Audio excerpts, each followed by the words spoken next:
Welcome to our channel.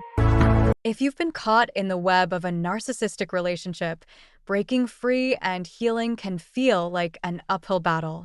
But fear not. Today we're diving into practical strategies to help you reclaim your life.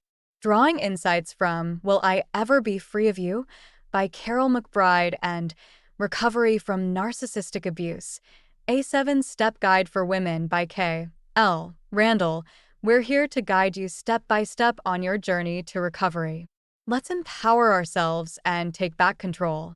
The first step in healing from narcissistic abuse is to acknowledge and accept what you've been through. It's essential to recognize that your experiences and feelings are valid. Here's how you can do this effectively: journaling. Start by writing down your experiences and emotions.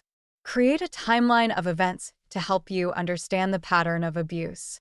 This helps in validating your feelings and recognizing the impact of the abuse. Validate your emotions. Accept that it's normal to feel a range of emotions, such as anger, sadness, and confusion. Remind yourself that these feelings are a natural response to the trauma you've endured. Reflect and reassure yourself. Reflect on how the abuse affected you and reassure yourself that healing is possible. This step is crucial in shifting from denial to acceptance, which sets the foundation for your recovery. Setting and maintaining boundaries is crucial to protect yourself from further harm. Here's how you can do it. Identify your boundaries. Determine what behaviors are unacceptable to you. This could include things like excessive control, disrespect, or manipulation. Communicate clearly. When dealing with the abuser, communicate your boundaries assertively but calmly. For example, you might say, "I need to end this conversation if you continue to raise your voice." Document and enforce. Keep a record of any boundary violations and your responses. Track your adherence to these boundaries and how effectively you're able to enforce them. Seek support. If enforcing boundaries feels challenging, seek advice or support from a therapist or support group to help you stay firm. Narcissistic abuse often damages self-esteem. To rebuild it, follow these steps. Create a strengths list. Write down your strengths, achievements, and positive qualities. This list can be revisited whenever you feel down about yourself. Set small goals. Set achievable goals that can boost your confidence. Celebrate each success, no matter how small. This reinforces a positive self-image. Engage in affirmative activities. Participate in activities that make you feel good about yourself, such as hobbies or volunteering. These activities help reinforce your self-worth. Self-reflection. Regularly reflect on your accomplishments and progress. Adjust your goals as needed and continue to build on your successes. A strong support network is vital for your recovery. Here's how to build and nurture it. Identify supportive people. Reach out to friends, family members, or mentors who are empathetic and supportive.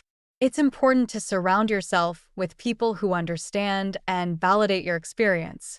Join support groups. Consider joining a support group for individuals recovering from narcissistic abuse. Sharing experiences with others who have been through similar situations can be incredibly validating and helpful. Schedule regular check-ins. Make it a habit to connect with your support network regularly.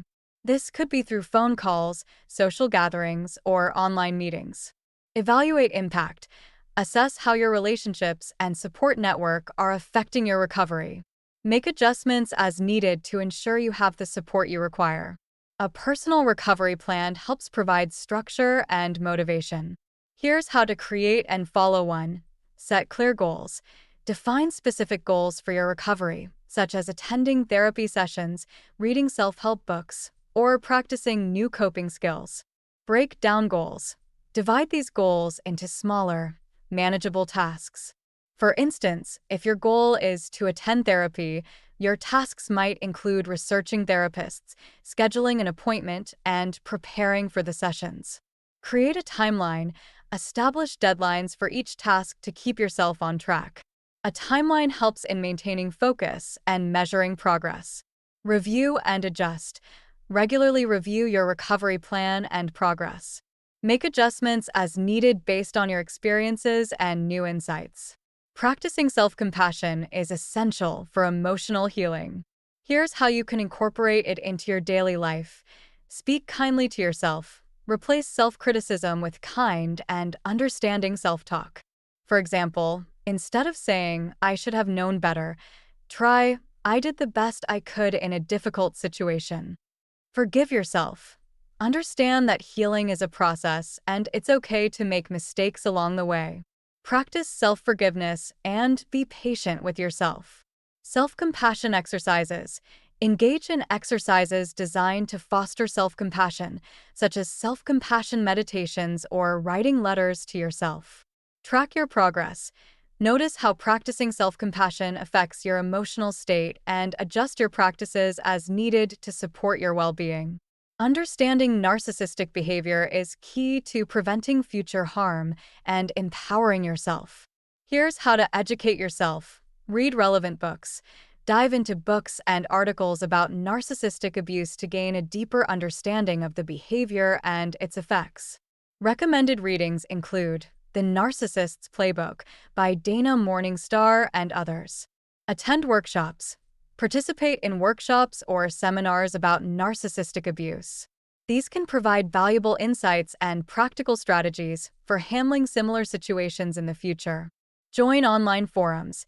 Engage in online communities or forums where individuals share their experiences and knowledge about narcissistic abuse.